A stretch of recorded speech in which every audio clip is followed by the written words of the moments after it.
အားလုံးပဲမင်္ဂလာပါကျွန်တော်ကတော့ဒေါ်ဤပါအမက်ပြန်လာမယ့်အပတ်အတွက်ကမ္ဘာရွှေ HUSD ကို analyze လေးလုပ်သွားချင်ပါတယ်ကမ္ဘာရွှေကကျွန်တော်ပြီးခဲ့တဲ့အပတ်ကပြောမယ်ဆိုရင်အနိမ့်ဆုံး3999ကနေအမြင့်ဆုံး3245ထိကိုဒါတက်ခဲ့တယ်ပြစ်ပေါင်းနေတဲ့ပမာဏတော့မဟုတ်ပေါ့နော်248ပစ်ထိကိုဒါအတက်အကျဖြစ်ခဲ့တယ်ကျွန်တော်နောင်လာမယ့်အပတ်မှာဆိုလို့ရှိရင်ရွှေကကျွန်တော်ဒီ fundamental အရာပြောရမယ်ဆိုရင် FOMC ရှိရပေါ့နော် FOMC ကဒါကောင်းခဲ့မယ်ဆိုရင်ရွှေက maybe 3980ဝန်းကျင်ထိကိုဒါဆင်းနိုင်ရရှိပါတယ်။ဘိုင်ယာအများစုအနေနဲ့ကျွန်တော်အဝယ်တွေဆိုရင်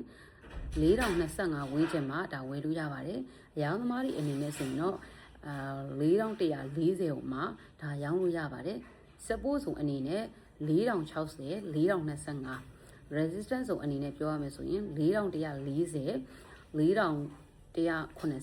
4220ဒီဇုန်ဒီမှာဒါဆွဲထားလို့ရပါတယ်။အခြားသိချင်တာရရှိရင်လည်းကျွန်တော်percentage ချက်ပေါက်မှာလာရောက်ပြီးတော့မြင်မြန်လို့ရပါတယ်။နောက်ထပ်ဗီဒီယိုဒီမှာပြန်တွေ့ပါမယ်ရှင်။အားလုံးကိုကျေးဇူးအများကြီးတင်ပါတယ်။